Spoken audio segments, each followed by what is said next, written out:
JBN, we keep you informed. Trelawney stakeholders happy for new police vehicles. The Trelawney Police received a boost to their crime-fighting efforts last week when 9 spanking new vehicles, valued at approximately $51.8 million, were added to their fleet.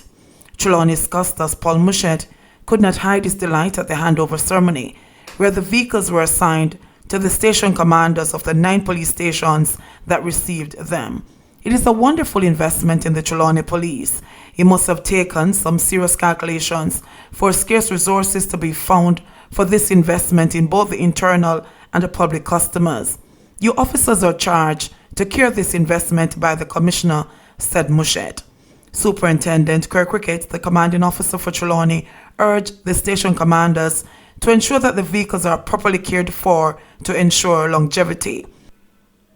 Men and women, these vehicles will have a software installed in them. Technology is here with us, and I know you won't mind. Since I am in the parish, there has only been one accident involving a police vehicle, and so I am confident that you will improve on this record, said Ricketts, who stated that officers manning the operations portfolio will be able to monitor each vehicle. We will know where the vehicle is parked and at what speed it is being driven. Even if you brake suddenly, it will be seen by the operations manager, added Ricketts. Businessman Kenneth Grant, president of the Trelawney Lane Magistrates Association, who has had a long history of calling for more police vehicles in southern Trelawney, welcomed the allocation. South Trelawney will now have a reliable vehicle at our 4 police stations, said Grant. The visibility of the police will be greatly enhanced. For too long, this section of the parish has been treated like a bastard child. Fuss over flushing of toilet ends fatally. A 54-year-old man was stabbed to death, allegedly by a man in his 30s, for refusing to flush a toilet at a home where both men lived in Kintyre, St. Andrew. The deceased has been identified as Sherman Young. Police reports are that Young and the accused, Bayon Watkins, a 34-year-old student, shared a dwelling house at the mentioned address about 8 a.m. on May 24, 2020. Both men allegedly had a dispute over an unflushed toilet at the dwelling, with the fuss developing into a fight. During the fight, the accused reportedly brandished a large knife, which he used to attack the now deceased man, who fell to the ground, police reports stated. Young is reported to have attempted to fend off the attack using his feet, but he sustained stab wounds all over his legs in the process. Philip Young, a nephew of the now deceased man, on seeing the dispute, intervened. Both conflicting parties were later taken to the University Hospital of the West Indies, where the accused was treated and released and the complainant was admitted. On May 26, 2020, at about 8:52 a.m., the complainant succumbed to his injuries. Watkins was charged following a question and answer session in the presence of his attorney. St. Andrew chef attacked and shot dead in Clarendon. A police probe has been launched into the shooting death of a St. Andrew chef by gunmen traveling in a motor car in the Frankfield area of Clarendon on Sunday night. The deceased has been identified as 26-year-old Philando Clark of Red Hills Road, St. Andrew, and Lesterfield, Clarendon. Police reports are that about 9 p.m. Clark traveled on his motorcycle to a section of the community known as Bow Lane, where he parked and sat on a wooden bench when 2 men armed with handguns drove up in a grey Toyota Axio motor car. The men exited the vehicle and opened fire, hitting Clark multiple times. They later fled the scene. The police were alerted and Clark was seen lying in a pool of blood. He was taken to the hospital where he was pronounced dead. Tufton hands out thousands of masks amid reopening. Health Minister Dr. Christopher Tufton handed out thousands of free masks to members of the public in Halfway Tree, St. Andrew on Monday, as Jamaica begins to reopen its economy following months of tight restrictions due to the coronavirus COVID-19 pandemic. With the work-from-home order having expired and many people now returning to their physical workspace, Tufton said it is critical that wearing a mask and other preventative measures in the fight against COVID-19 are maintained. What we anticipate is that more persons will be going to the physical space called work, and as a consequence, more will be taking public transport. More will be moving from one place to the next. There's going to be more congregating of persons, and the possibility of the virus spreading is going to become increased, Tufton told journalists. What we want is a messaging to the public to wear a mask in public spaces, he added, noting that similar exercises were being executed by health authorities in major town centres across the island. He also noted that it was part of a broad public education program being rolled out by the ministry. Work-from-home measures were put in place 10 weeks ago to limit the spread of COVID-19 in the country. Clarendon man booked for shooting death of man back in April. As the police continue to make several key breakthroughs in major crimes, detectives from the Clarendon Police Division have charged the man in relation to the gun slaying of a man in the parish in April.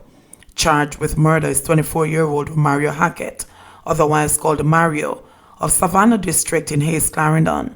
He was arrested in relation to the shooting death of 44-year-old Richard Gordon of Raymond's District, also in Hayes. It was reported that on April 19 at about 9:20 a.m. Gordon was shot and killed in Savannah District. The police provided no further details about the incident. However, following a probe, Hackett was arrested and later charged. The date for his appearance in court has been finalized by the police. PNP warns of second-class treatment for Jamaicans as tourism reopens.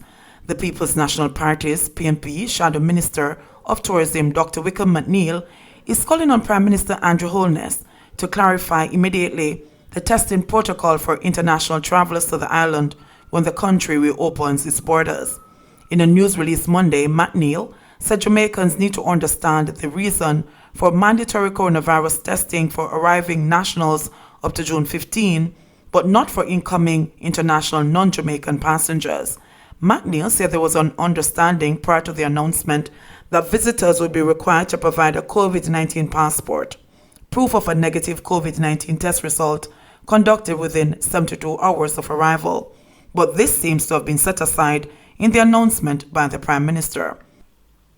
He questioned, given the fact, he said, that the Jamaican ship workers were not allowed to disembark the vessels without being tested and held in state quarantine until the results were known. Why would the government allow visitors to enter without any testing requirement?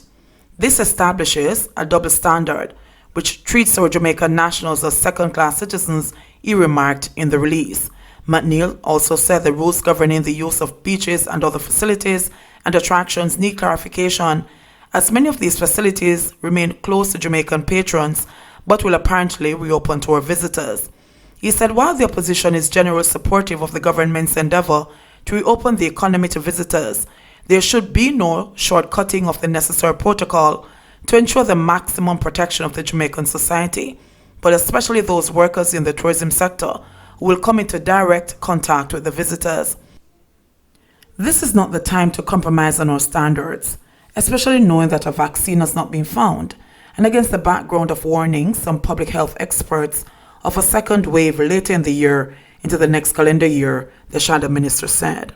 The tourism sector, he said, reopens amid a curfew order, which he added will undoubtedly impact negatively on the all-inclusive hotels as well as on small businesses in resort areas.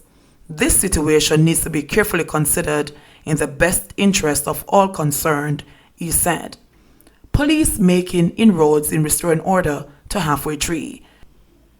A semblance of order is apparently being restored in Halfway Tree, with the St. Andrews Central Public Order Police implementing a number of measures to maintain the law in the commercial area. Prime Minister Andrew Holness, speaking last November at the JLP annual conference, promised zero tolerance to road traffic violations throughout Jamaica, with Halfway Tree being the first area of focus.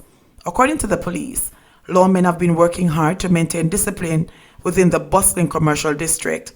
It has been challenging and frustrating, but officers have remained committed to the task that has started to reap positive results, a senior policeman who asked not to be identified said. Among the measures put in place is the manning of key points within the commercial district to deter public passenger vehicles from obstructing traffic. There's also zero tolerance for traffic violations. This has resulted in improvement of traffic flow throughout Halfway Tree, the senior cop said. Another noticeable change is the removal of road taxes from the total gas station at the corner of North Odeon Avenue and Constant Spring Road. The taxis, which had overrun the gas station and caused chaos for those who wish to do business with the service station, have been allowed to pick up and let off passengers on South Odeon Avenue. The taxis are allowed to load 3 at a time, and those who fail to observe the zero-tolerance edict have had to face the consequences of the law, said the police insider, who noted that taxis account for a major part of the over 4,000 traffic tickets issued since November in Halfway Tree. While the focus has been on traffic, there is also enforcement of illegal vending and exposing goods for sale in no vending areas, the cop said. He also revealed that since November, the police have seized 922 offensive weapons with 40 arrests. These weapons include knives, machetes, and other sharp instruments. JBN, we keep you informed. Please remember to subscribe, like, share, leave us a comment, and click the notification bell to receive our daily news items.